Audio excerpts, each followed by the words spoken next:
Hi. So, I wasn't able to ride yesterday.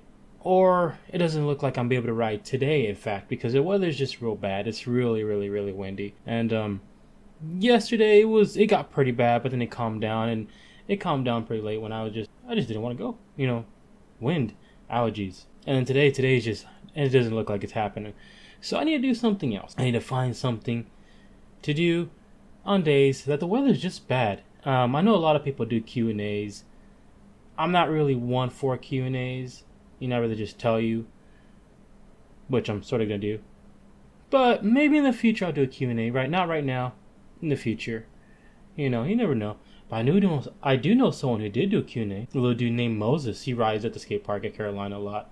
I have his link down below. Maybe y'all can go check him out. Ask him some questions. So when he does Q&A, when he does, you can know more about him and just see how good of a rider he is.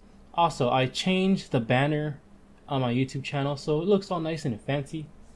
I'm trying to get this channel up and going again now that I don't have a network. I gotta make it live, because YouTube is killing it. But yeah, enough with the rambling though. Now, if you guys already saw the title, you guys pretty much know what this is gonna be about, or a little around it.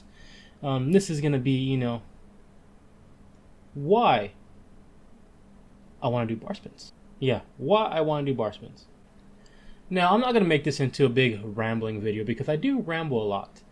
And I need to learn how not to do that. But I just want to give you guys more of a background into my life without having to do, like I said, a Q&A, because Q&As are fun. Again, I might do them in the future, but I feel it's better for me to tell you guys personally, more about me. That way you guys can get more involved in my life. Just trying to get you guys in it without having to ask questions. Alright, now to the Barspins. When I was younger, I believe I was in middle school. Remember, I'm an old guy, right? I'm an old dad man. Dad man?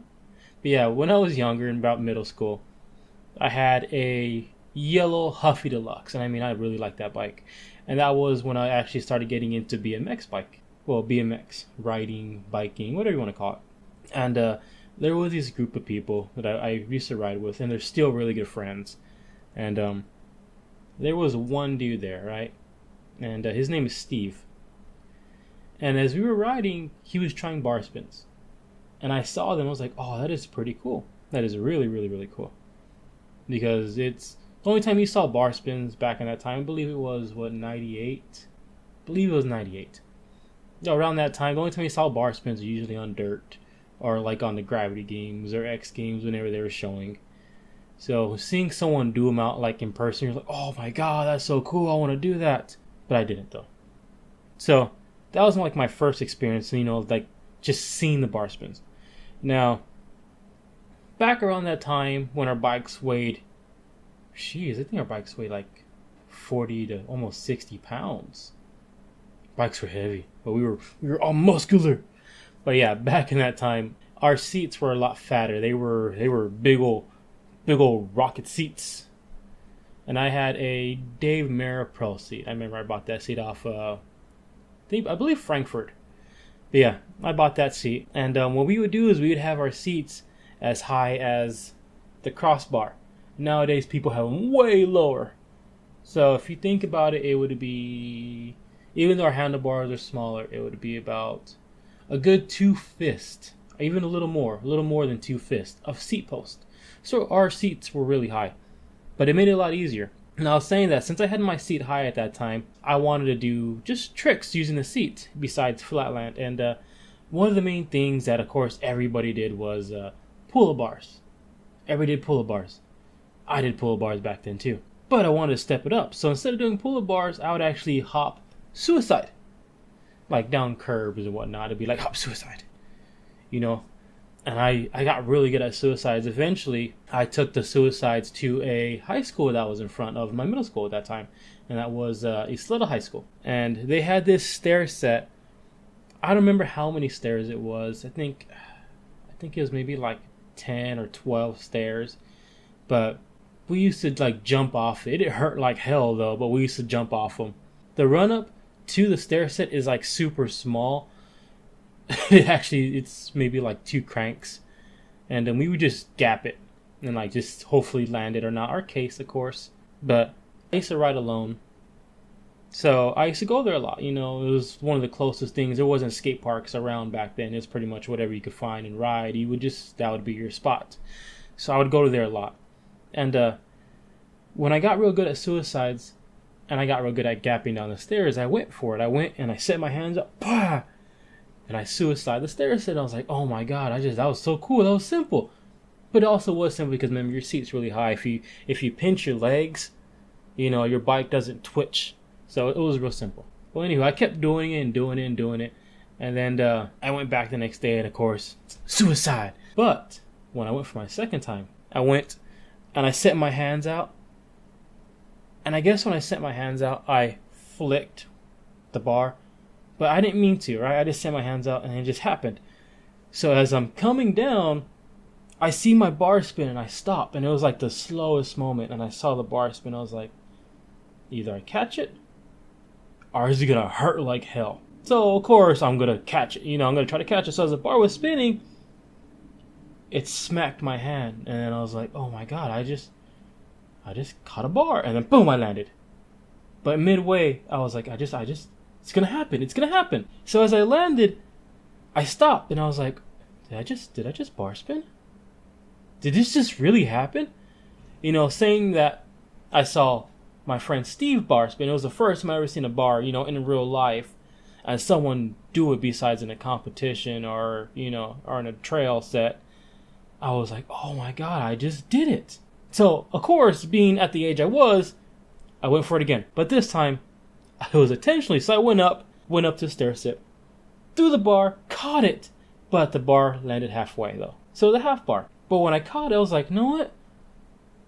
I'm going to throw the full bar. I'm just going to throw it. So I went, got my 2 cranks in, went up, tossed, caught, landed. I was like, this is not hard at all. So, again, seeing my friend Steve practicing the hot bar, which I've never seen him land it. Just so you guys are aware. But seeing him, you know, at that time, throwing a hot bar, or practicing a hot bar, attempting a hot bar, I had to. So the first thing right after I did that stair set, hopped, tossed the bar, and I caught it. It was cool. But again, remember, I've gotten so used to suicides, you know, clamping your legs and hopping and landing. So, also our bikes were like 40 to 60 pounds. There's a reason why they got super heavy, though. It's a dumb reason. It was smart and dumb. I'll explain that some other time in the future. But yeah, I landed the hot bar and I was like, oh my god, I just did it. I just did a hot bar. Which was bunny hot bar. We didn't say hot bar back then. I was like, wow. So right after that, I went to another friend's house. And this dude is still a really good friend. He's a trucker right now. You know, we're old dudes. But anyway, his name is Mike. And I rode with Mike every morning. I would wake up and run straight to his house in the morning. And then we would just ride, you know, like the gas station that was across the street. Or pretty much anywhere we could until back then when we were younger, we had to be home when the street lights would turn on. You know, you'd be like, oh god, we got to go home before we get beat. But it's enough of rambling. Yeah, I went straight to his house, right? And I told him, like, hey, dude, you know, guess what? He's like, what? Let's go ride. He's like, why? Just let's go ride. So we went out and went to the gas station. And I was like, hey, Mike, I just learned how to bar spin. He's like, nah, the only person I've ever seen try him is Steve. I don't believe you. I was like, look, I'm going to do it right here. So I went, hopped, tossed, but the bike turned. The bike went into like a 180. Well, it did a 180, but it wasn't intentionally. Caught the bar. He's like, dude, you just did a 180 bar. When did you learn that? He's like, I didn't learn it. I was just trying to show you the regular bunny hop bar spin. He's like, but you just learned it. He's like, well, yeah, I guess I learned it by accident. So I learned how to 180 bar by accident, though. It was all by accident. And I was like, no, dude, I can do it again. But I'll do it. I'll really do it. So I went 180, tossed, caught, landed. He's like, dude. I was like, yeah. He's like, yeah. He's like, you gonna show Steve? I can't. I'm sorry, I can't. He's like, why? Because I can't show someone that landed the trick that they've been trying. You know, that's just out of respect. But yeah, more rambling. So I learned how to bar spin. I learned how to bunny hop bar spin. I learned how to 180 bar spin. Now, as I got older, I actually lost my bike. My parents took away my bike. And I didn't ride for a while. But when I got back into riding, that was around, I believe, 2002. Yeah, it was around 2002. That's when a bunch of the skate parks are getting built in El Paso. And there was this one park that was around the area when I lived, because I ended up moving away. And they had like a giant wedge to wedge. And when I got my bike back, I had these really small bars. I believe they were the Haro Slim bars, but I had them cut to like 26. No, I had them cut maybe like 25s or 24s. Well, they were cut really small, so they were really, really like really tiny, but they didn't hit my knees at all. And then again, I was also one of the dudes that still rode a high seat at that time when everybody's already dropping their seats down, you know, for I guess we'll call them third generation. Yeah, because I'd be considered mid school. So third generation, they started lowering their seats all the way down. And, you know, sometimes they would tie down their seats. I thought it was dumb. But yeah, I still rode a high seat, but I also had a smaller bar. So I got back into riding. I was like, you know what? I bet I can still throw bar spins. And I was still young. So I hauled butt to this wedge, and I hopped. Again, clamped my legs, tossed the bar, and I threw it. I was like, oh, I still got these. I got a hot bar, got a 180 bar. So bar spins ended up becoming my favorite trick. My favorite trick. I loved them. And I just kept doing them. But there's a lot of butts in this. There was another park they built down the street. It was in Segundo in downtown or Central. And they built like this half pipe. And it was a really, really fun half pipe. It's no longer there anymore. And again, I used to ride by myself a lot. So one day when I got out of school, I went straight to the half pipe to go ride it by myself. And remember, I got really good at bar spins where I can pretty much throw them anywhere. But I've never thrown them on a quarter. Never. So I was like, hey, you know, it can't be that hard. I could throw them out of wedges. I could throw them, you know, fakie. I can throw 180s. I can hot bar, you know. Why don't I just throw them out of a quarter? Like, because I wanted to do a tail tap, bar spin tail tap. That was like my thing I wanted to do. So I went up, came up the quarter, came up like a tail tap, tossed the bar, didn't catch the bike. And this is the first time I ever fell on a bar spin, right? So, didn't catch the bike, fell back, and I slammed on my elbow. And the thing is, I knocked myself out. I wasn't wearing a helmet, and I was riding by myself, and I knocked myself out. So when I came to, I was like, oh, my head hurts. I was like, I'm not throwing them again. Never. So I pretty much never really did them again until I started riding. I stopped again for another period of time. That just happens with anybody. You know, you get to a certain point where you get bored of the sport, but then you love the sport, so you come back to it. That happens with everybody. Can't say it doesn't. But yeah, when I started riding again, I wanted to throw bar spins because, again, they were my favorite trick. So the first thing I literally did when I got back on the bike was I tried to throw a bar, and I fell. I fell the first day, and I broke this finger. So I was just like, I don't want to throw them no more, you know. Also, I was older. I was a lot older, so it hurt more. It hurt more in my finger, hurt more in my wallet. Hospitals cost too much. So yeah, the only time I ever threw a bar or a bar spin was when someone would be like, hey, throw a bar spin. But then I was always so scared. Even up to now, I'm still scared. I'll hop and I'll be like, I want to, but I don't want to.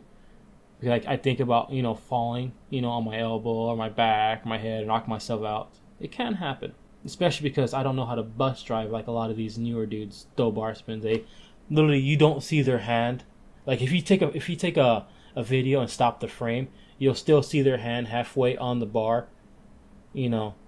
But for me, I'm used to just literally, my hands are gone. Once it flicks, my hands are gone.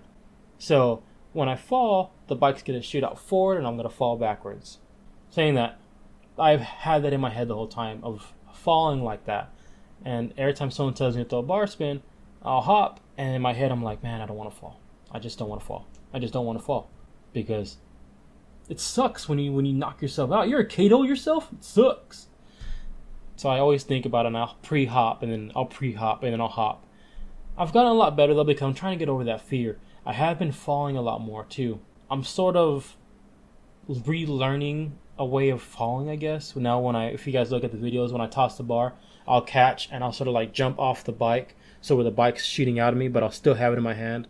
Then I'll just let it go. just let it go. But hopefully in, I don't know how long it would take. Like I said, I just got to keep throwing them every day. Get my mind used to throwing bars again. Get the fear of falling away from me. The quarter. I really, really want to go back and try them on a quarter. I really do. I don't know how long it will take, but I'm going to. I do promise you that. I am going to. I don't want to, though. I'm not. I'm just thinking about it. I'm just like, oh, damn, I don't want to. But yeah. So that's this little story. You know, well, the weather's real bad outside. Now, if you guys like this type of thing, you know, this type of content, I hate saying content. If you guys like this way, you know, well, the weather's real bad outside, you know, I have to figure out something to do besides wear beanies. I'll probably do another one of these, you know, like a little story time. And maybe in the future I'll do a Q&A. Not at the moment. I'd rather do these. These are fun. I get to talk to myself for like a good 30 minutes. But yeah, again, if you guys like these, do me a favor. Go ahead and leave a like down below. That way I can at least see that, you know, you guys do like this type of content. You guys are actually watching it. Again, if I don't get enough like ratios, if I get like 2 or something like that, you know, I probably won't make another one of these. But, like I always say, I will see you guys next time.